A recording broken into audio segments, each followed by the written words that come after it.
सूर्य नारायण नारायण नारायण, सूर्य नारायण नारायण नारायण, सूर्य नारायण नारायण नारायण, सूर्य नारायण नारायण नारायण, सूर्य नारायण नारायण नारायण।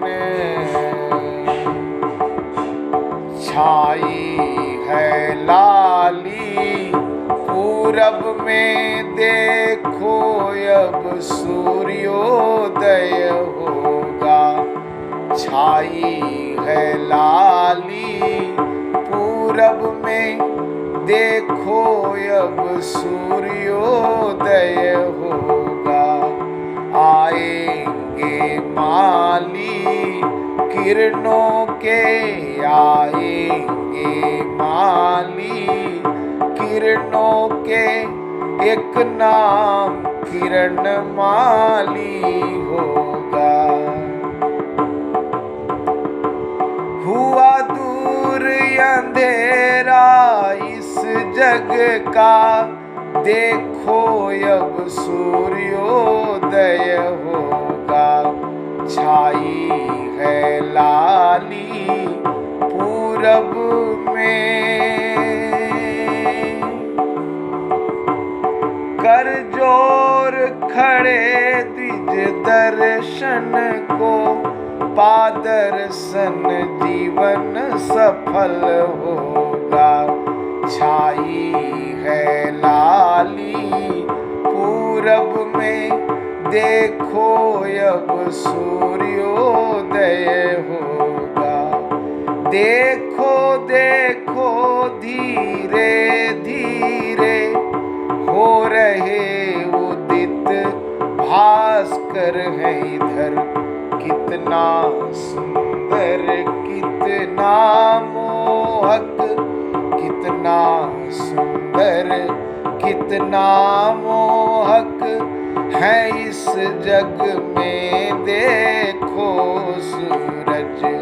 छाई है लाली पूरब में,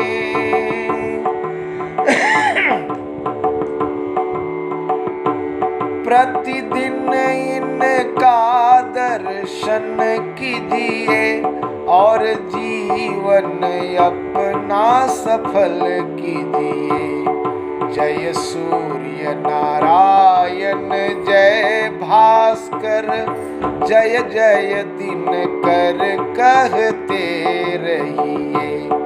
जय सूर्य नारायण जय भास्कर, जय जय दिनकर कहते रहिए। छाई है लाली पूरब में, प्रभु आए हैं स्वागत करिए। जितना हो आवा भगत करिए, जितना हो आव भगत करिए। बजे शंख घंट मृदंग संग, बजे शंख घंट मृदंग संग, मिलकर आरती बंदन करिए। छाई है लाली पूरब में,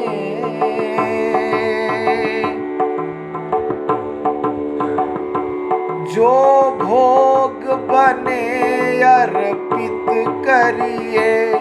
मिल बाँट प्रसाद ग्रहण करिए, मिल बाँट प्रसाद ग्रहण करिए। एक आग्रह सुशील मिश्र का है, एक आग्रह सुशील मिश्र का है। मेरा भाव भजन सुनते रहिए, मेरा भाव भजन सुनते रहिए।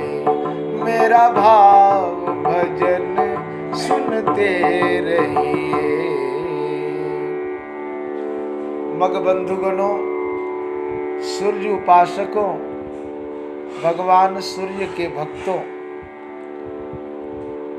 सांब पुराण की कथाओं की प्रस्तुति के क्रम में आज 10वें अध्याय में मेरे इस स्वरचित भजन सुनने के बाद आप सुनिए सूर्य पत्नियों की उत्पत्ति की कथा। भगवान सूर्य नारायण की पत्नियों की उत्पत्ति कैसे हुई। वशिष्ठ ऋषि नारद जी द्वारा सांब को दिए गए हितोपदेश की कथा सुनाकर राजा बृहदबल से कहने लगे कि हे राजन, यह कथा सुनकर जाम्बवंती तनय सांब को बड़ा कौतूहल हुआ और उन्होंने नारद जी से पूछा, महाराज, आपने तो हर्ष बढ़ाने वाला सूर्य का पुनीत महात्म्य भला सुनाया। इससे परम देव सूर्य के लिए मेरे हृदय में भक्ति उत्पन्न हो गई। अच्छा, तो हे महामुने, अब महाभाग रागी की, निशुभा की, दंडी की और पिंगल आदि की कथा भी थोड़ा विस्तार से मुझे सुनाइए। नारद जी बोले, हे सांब, मैं पहले ही कह चुका हूँ कि सूर्य भगवान की 2 भार्याएं हैं जिनके नाम रागी और निक्षुभा है। इनमें रागी को द्यौ और निक्षुभा को पृथ्वी समझना चाहिए। पौष के कृष्ण पक्ष की सप्तमी को रागी सूर्य को पूजती है। माघ मास के कृष्ण पक्ष की सप्तमी को सूर्य निक्षुभा के साथ रहते हैं। आदित्य के संग से उस दिन ऋतु स्नाता पृथ्वी मही गर्भ धारण करती है। आकाश से वर्षा द्वारा जल भूमि पर गिरता है। इसी को लौकिक वार्ता में सूर्य से पृथ्वी के गर्भ रहना कहा गया है। इसी के पश्चात पृथ्वी अन्न उत्पन्न करती है। अनाज की फसल आने पर द्विजगण अग्निहोत्रादि करते हैं। स्वाहाकार और वसटकार के साथ दी गई आहुतियों से देवगण और पितरगण परितुष्ट होते हैं। इस प्रकार स्वधामृत रूपनी औषधियों से तृप्त करती है, इसलिए उसका नाम निक्षुभा पड़ा है। अब वह कथा सुनाते हैं जिसमें रागी के पृथक होने की और उसकी संतान का वर्णन है। ब्रह्मा जी के पुत्र मरीचि ऋषि हुए। मरीचि ऋषि के पुत्र कश्यप ऋषि हुए। उनके हिरण्यकशिपु हुए। हिरण्यकशिपु के प्रहलाद हुए और प्रहलाद के पुत्र विरोचन हुए। विरोचन की बहन हिरण्यकशिपु की पौत्री को विश्वकर्मा की पत्नी प्रहलादी कहा गया है। सुरूपा नाम से मरीचि ऋषि की एक और पुत्री थी। वह अंगिरा ऋषि की पत्नी और बृहस्पति की जननी हुई। बृहस्पति की बहन भुवनी विख्यात ब्रह्मवादिनी थी। वह आठों वसु की पत्नी हुई। उसने सर्वशिल्प विशारद विश्वकर्मा को उत्पन्न किया था। विश्वकर्मा के त्वष्टा नामक पुत्र हुआ।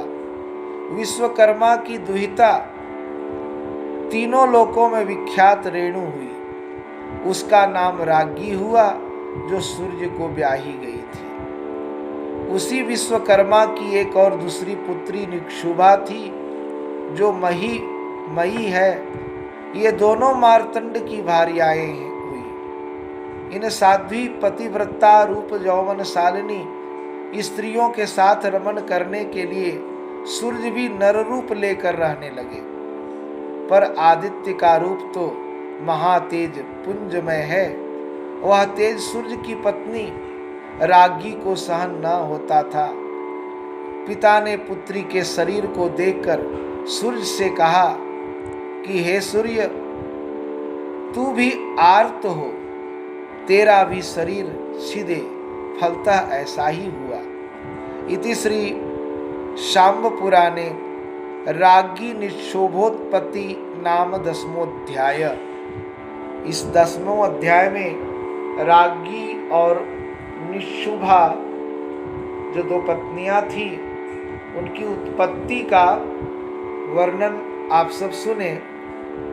कल 11वें अध्याय में आप सब सुनेंगे सूर्य की संतानों का वर्णन। सूर्य नारायण नारायण नारायण, सूर्य नारायण नारायण नारायण। सभी मगबंधुगणों, सूर्य भक्तों, सूर्य उपासकों के लिए ये शाम्ब पुराण की कथा मैं प्रस्तुत कर रहा हूँ। और जिस चैनल पर इसकी प्रस्तुति हो रही है उसका नाम भी जय भास्कर है। आप सबों से पुनः एक बार आग्रह, ये शाम्ब पुराण हम सभी शाकद्वीपीय ब्राह्मणों, मग ब्राह्मणों का सबसे बड़ा ये ग्रंथ है जिसमें हम सबों का भी वर्णन आगे आएगा।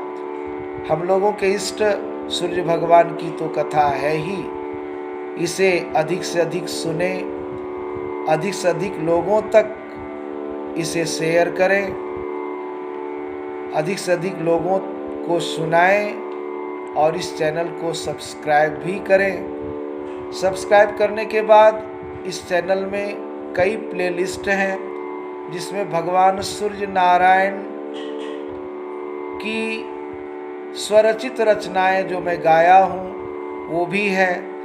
72 गीत भी उपलब्ध है और आगे मेरी योजना सूर्य चालीसा, सूर्योपनिषद आदि की भी है।